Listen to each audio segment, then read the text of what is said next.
Konnichiwa. Welcome to this edition of DURKO's Notebook for the 2025 Japanese Grand Prix.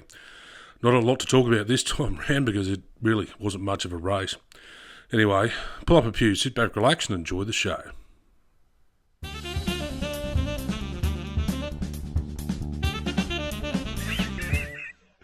You wouldn't fucking read about it.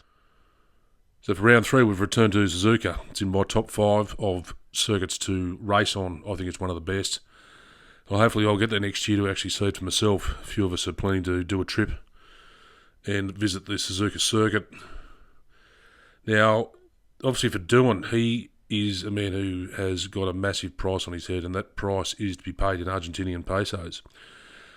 Because obviously Colapinto's there as the reserve driver, but Flavio Briatore wants him in the seat, he wants Duan out, so Duan's certainly not helping himself, and his failure to close the DRS coming to turn 1 during free practice was a massive off that certainly dented his career prospects, so to speak.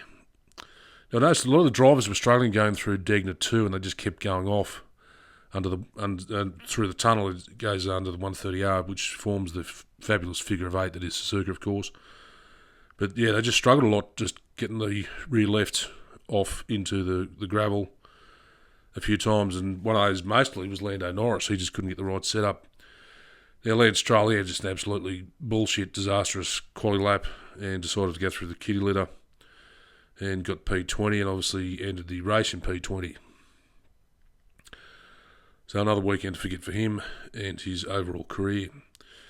Now, the race itself, I've got to say it was one of the most boring races I've watched in many years. It was just completely unexciting. I even replied to a tweet from Tiff Liddell and said that I thought it was just like watching pre-season testing again. There was just nothing happening.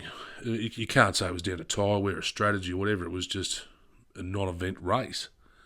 And sadly it happened at Suzuka because usually it turns on a bloody good show, but not this weekend. We didn't see anything.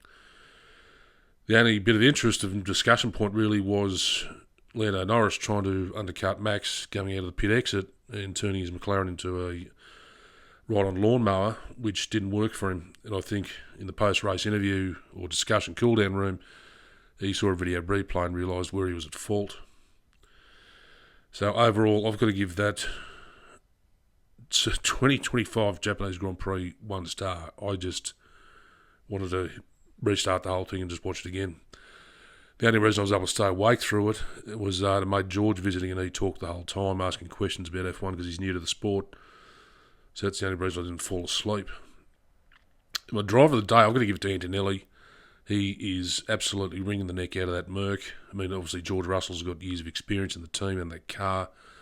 But I think Antonelli, as a rookie, has turned up and has absolutely shown what he has got potential for. And obviously Toto spotted it and has brought him on as their new young gun to develop and bring up and mature through the team in many seasons to come with him. So I think he's a guy to watch. So overall, that's it. Not much to talk about. It was a pretty quiet weekend. Next weekend we're off to Bahrain, so hopefully we can get a more exciting race there. It's on a pretty shit hour for me, but I'll be there watching it, no doubt. So until next week, I say thanks for watching, and I shall talk to you next week after the Bahrain Grand Prix. Sayonara.